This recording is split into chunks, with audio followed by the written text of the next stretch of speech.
Welcome back to Court TV Live. I'm Michael Ayala. Turning now to the Ohio family massacre trial. Court resumed today after a juror's illness forced the trial into recess yesterday. Now, that juror has now been replaced. George Wagner IV is on trial, accused in the killings of 8 members of the Rhoden family. The motive? A bitter custody dispute between his brother and one of the victims. At least that's what the prosecution says. All right, Court TV legal correspondent Joy Lim-Nakrin is live in Pike County, Ohio. Joy, great to see you this afternoon. Now, it was an important day today, a lot of important witnesses, and one actually took the stand earlier today. Victim Hannah May Rhoden's boyfriend at the time of her death. What did he testify to? Yeah, so Corey Holdren really gave a look into the life of Hannah May Rhoden, obviously his relationship with Hannah May Rhoden.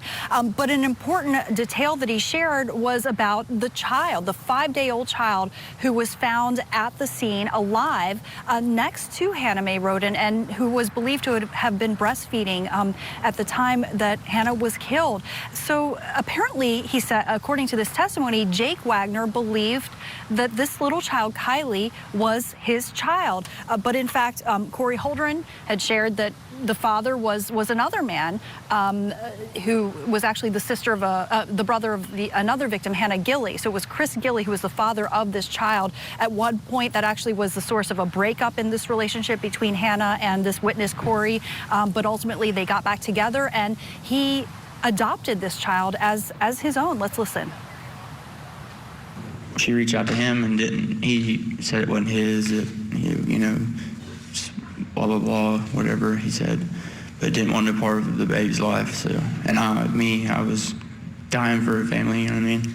And I told him that if he agrees to step back and just let me, you know, don't bother us, that I would take care of her and I would name her. And so I did. I named her Hannah May Rhoden. And of course, it was important in this line of questioning for the state to kind of rule this man out as a suspect. He did testify that he cooperated with the investigation.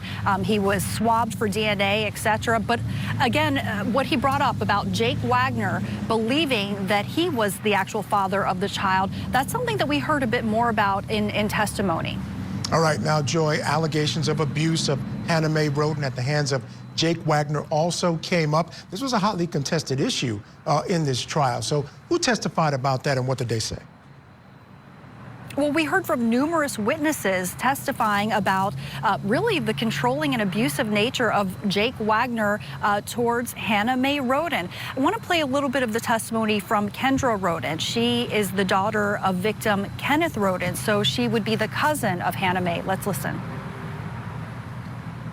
She came to my mother's residency where I was staying at, 70 Millers Lane, and she was a little distraught. We lied in my bed, and she had played audio recordings from Jake Wagner, phone calls that they had had, or from when they were in person. There were multiple different ones about incidents that had occurred between Jake and her. Okay. And do you know what occurred between them? Yes, ma'am. She not only told me, but had played audio recordings of Jake admitting to hitting her, choking her, pushing her against a wall. And we heard several similar stories. We heard James Cody Manley, a cousin on the maternal side, describe how Jake Wagner appeared at a party where Hannah May was. They got into an argument. Hannah May asked that he leave her alone. She ultimately left, and then Jake followed her and chased her. We heard numerous stories about this kind of controlling and abusive behavior. Joy, we also heard from a Rhoden family member who testified about actually some strange behavior that she witnessed. What was that about? Yeah, so she described the strange affect of Jake Wagner following the murders.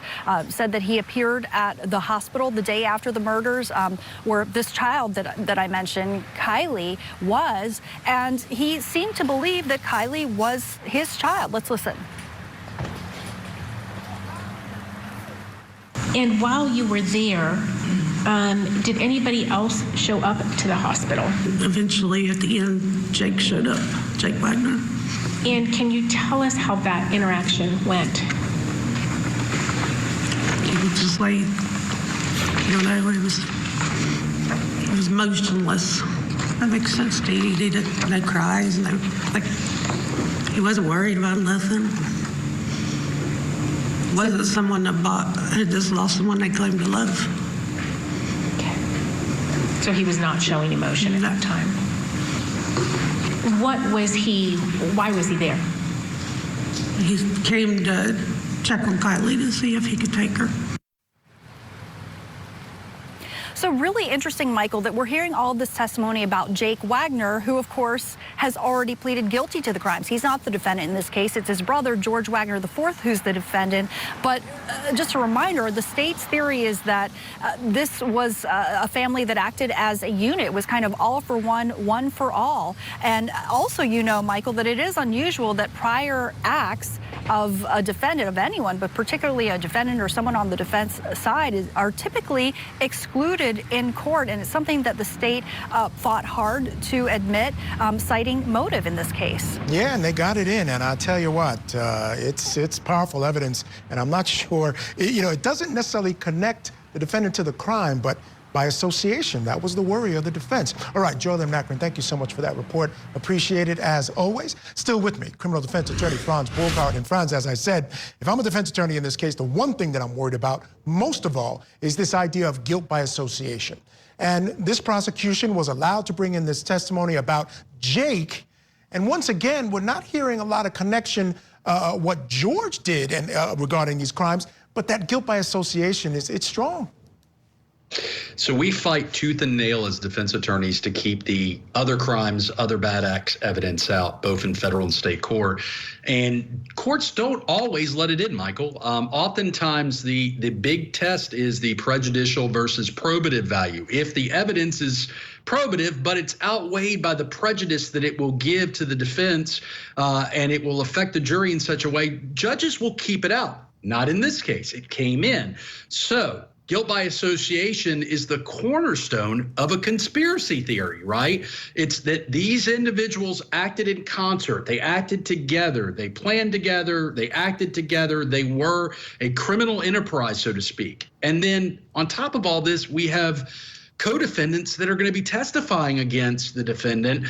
They've cut their deals for life, Michael, and this is just going to be an uphill battle for the defense. So I'm sorry, that's Franz. why we don't want. No, that's okay. I was just going to say that's why we don't want other crimes evidence to come in. So I'm curious to see what the defense does to deal with it.